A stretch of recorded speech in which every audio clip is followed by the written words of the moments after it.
I felt like an immigrant when we came to America from Bermuda.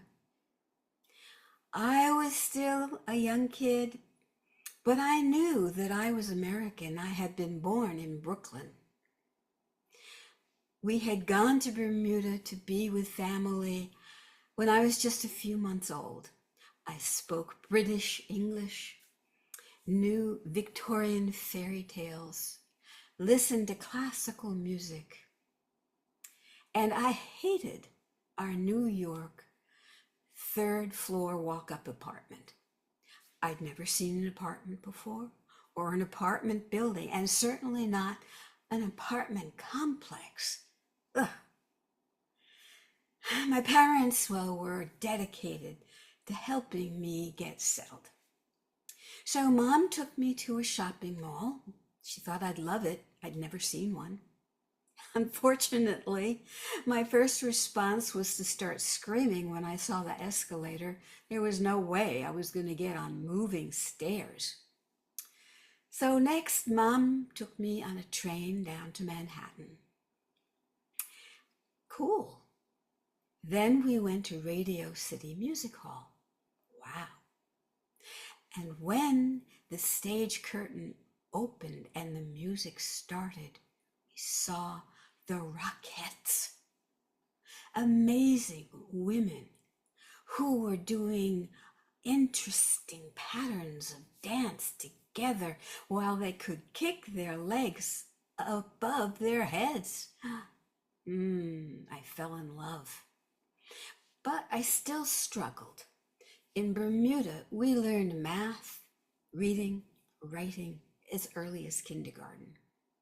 I knew more than most American kids my age, but I didn't speak American with its many idioms and phrases that are so distinctive.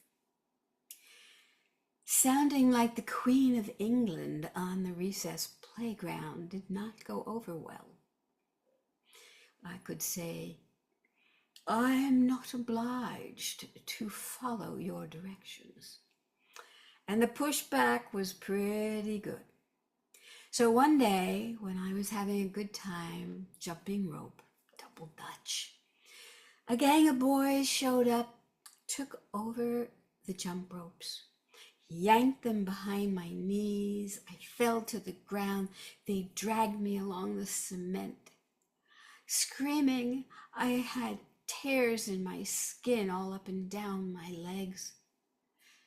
Kids on the playground were intimidated and said nothing, just watched. Eventually, I got myself up and I stumbled home up the 3 stories to the apartment where Mom tried to comfort me.